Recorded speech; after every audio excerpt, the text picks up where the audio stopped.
The three machines back here, 1, 2, and 3 are all speed test machines. This one we use on all the small wheels. We have a changeable spindle in it. I think we actually have a 1/2-inch spindle that we can put in it if we need to.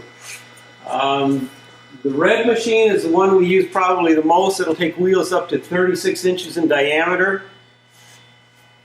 And the old wood one is what we use for the 42-inch wheels. We actually do what we call an ANSI speed test on wheels. If a wheel is rated to be used at 2,000 RPM, we will speed test it up to 3,000 RPM. I've had a couple people ask what happens when a wheel comes apart. You know it pretty quickly because it's like a boom. We also know that when we're speed testing, we don't, even after the machine's turned off and it's kind of spinning down, you don't open the doors, because even after we're done at high speed, it can still come apart. A 30-inch wheel, if it comes apart in that machine over there, basically you put it in a 5-gallon pail and carry it out to the dumpster. That's how bad they come apart. The question is, why would they come apart? It could be a defect when they're manufactured. They could have been dropped and have a hairline crack in it.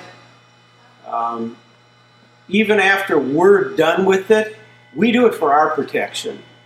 Even after we're done with it goes to somebody else to use, there's still the possibility it could come apart.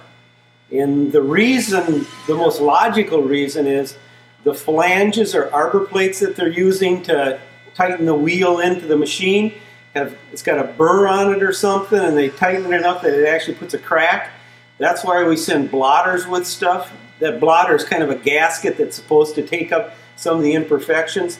We had one about 2 weeks ago that came apart. A company over in Muskegon we did the work for, and they called and wanted to know if we had speed tested it. We had, and everything was right. And they investigated a little bit further, and the guy called back and he said, here's what happened. Our machinist, or the guy doing the grinding, couldn't find the right size blotter, so he took a blotter that was smaller than the flange he was using, and he cranked it in, and the outside edge of the flange had a bad spot in it. Started the machine up, and it had a little crack in it, and they were done.